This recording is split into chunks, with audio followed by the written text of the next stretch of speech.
कल तक सवाल था क्या Iran versus US Israel war शुरू होगी। आज जवाब मिल चुका है, वॉर स्टार्ट हो चुकी है। और सबसे बड़ा शॉक, ईरान के सुप्रीम लीडर को स्ट्राइक्स में मार दिया गया है। क्या ये सिर्फ रिटेलिएशन है या रेगिमाई चेंज की शुरुआत? क्या मिडिल ईस्ट अब फुल स्केल वॉर में एंटर हो चुका है?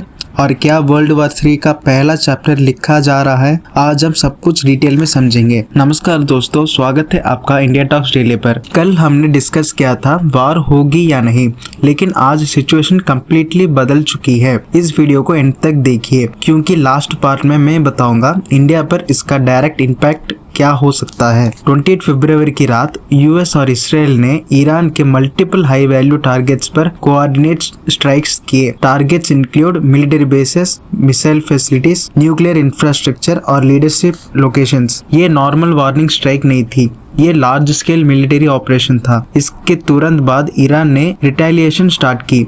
Missile launches, drone attacks, regional US bases को टारगेट करना। अब ये सिर्फ टेंशन नहीं, ये एक्टिव मिलिट्री कॉन्फ्लिक्ट है। सबसे शॉकिंग डेवलपमेंट, ईरान के सुप्रीम लीडर को इन स्ट्राइक्स में मार दिया गया। सुप्रीम लीडर ईरान का सबसे पावरफुल इंसान होता है, प्रेसिडेंट से भी ऊपर authority. Military decision, foreign policy, nuclear policy सब उनके कंट्रोल में होता है। उनकी डेथ का मतलब है ईरान के पॉलिटिकल सिस्टम में massive shock, leadership vacuum, anger और रिवेंज की पॉसिबिलिटी और ज्यादा। ईरान ने 40 दिन का नेशनल मॉर्निंग डिक्लेयर किया है। ये सिर्फ एक मिलिट्री टारगेट नहीं था, ये सिंबॉलिक स्ट्राइक थी और इसी वजह से टेंशन और डेंजरस हो सकती है। ईरान का ऑफिशियल स्टैंड क्लियर है, ये डायरेक्ट अग्रेशन है और इसका जवाब दिया जाएगा। ईरान के पास ballistic missiles, advanced drones, regional proxy groups, already retaliation strikes report हो चुकी है। लेकिन अब सिचुएशन और सेंसिटिव हो गई है, क्योंकि लीडरशिप लेवल पर स्ट्राइक हुई है। ऐसे केसेस में रेस्पॉन्स और ज्यादा एग्रेसिव हो सकता है। इसराइल का मेन कंसर्न है ईरान का न्यूक्लियर प्रोग्राम। इसराइल का मानना है अगर ईरान न्यूक्लियर वेपन के करीब है तो वेट करना सुसाइड जैसा होगा, इसलिए प्री एम्पिटिव स्ट्राइक का लॉजिक दिया गया। लेकिन सुप्रीम लीडर की डेथ के बाद ये सिर्फ न्यूक्लियर इशू नहीं रहा, अब ये पॉलिटिकल और इमोशनल वॉर बन सकता है। अमेरिका ओपनली इसराइल के साथ खड़ा है। यूएस के मिडिल ईस्ट में मल्टीपल मिलिट्री बेसेस हैं। अगर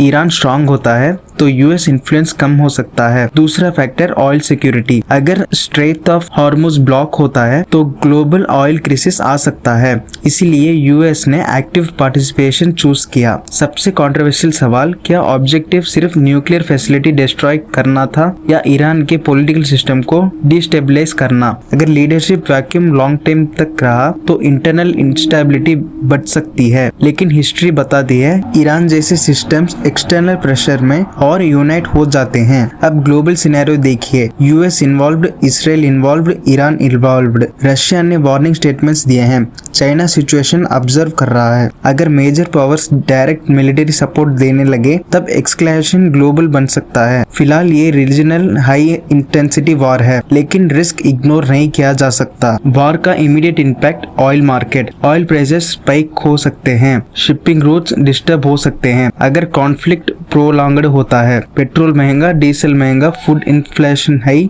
stock market unstable. Global economy already fragile है, ये शॉक सिचुएशन को और बिगाड़ सकता है। इंडिया ऑयल इंपोर्ट करता है लार्ज स्केल पर। अगर क्रूड प्राइस बढ़ता है तो इंडिया में फ्यूल प्राइस इंक्रीज हो सकता है। मिडिल ईस्ट में लाखों इंडियंस काम करते हैं, उनकी सेफ्टी कंसर्न बन सकती है। इंडिया का ट्रेडिशनल स्टैंड होगा neutral diplomacy, peace appeal, stability support. Possible scenarios, पहला लिमिटेड रिटेलिएशन के बाद क्रीज फायर। दूसरा, प्रोलॉन्ग्ड रीजनल वॉर। तीसरा, border escalation involving more powers. Supreme leader की डेथ ने कॉन्फ्लिक्ट को इमोशनल और सिंबॉलिक बना दिया है, इसलिए डी एस्केलेशन मुश्किल हो सकती है। कल तक स्पेकुलेशन थी, आज हिस्ट्री लिखी जा रही है। Iran versus US Israel conflict अब फुल मिलिट्री स्टेज में एंटर कर चुका है और सुप्रीम लीडर की डेथ ने सिचुएशन को और वोलाटाइल बना दिया है। लेकिन अभी भी डिप्लोमेसी का दौर बंद नहीं हुआ। सबसे जरूरी है हम पैनिक ना करें, लेकिन इन्फॉर्म्ड रहें। आप क्या सोचते हो, क्या ये वॉर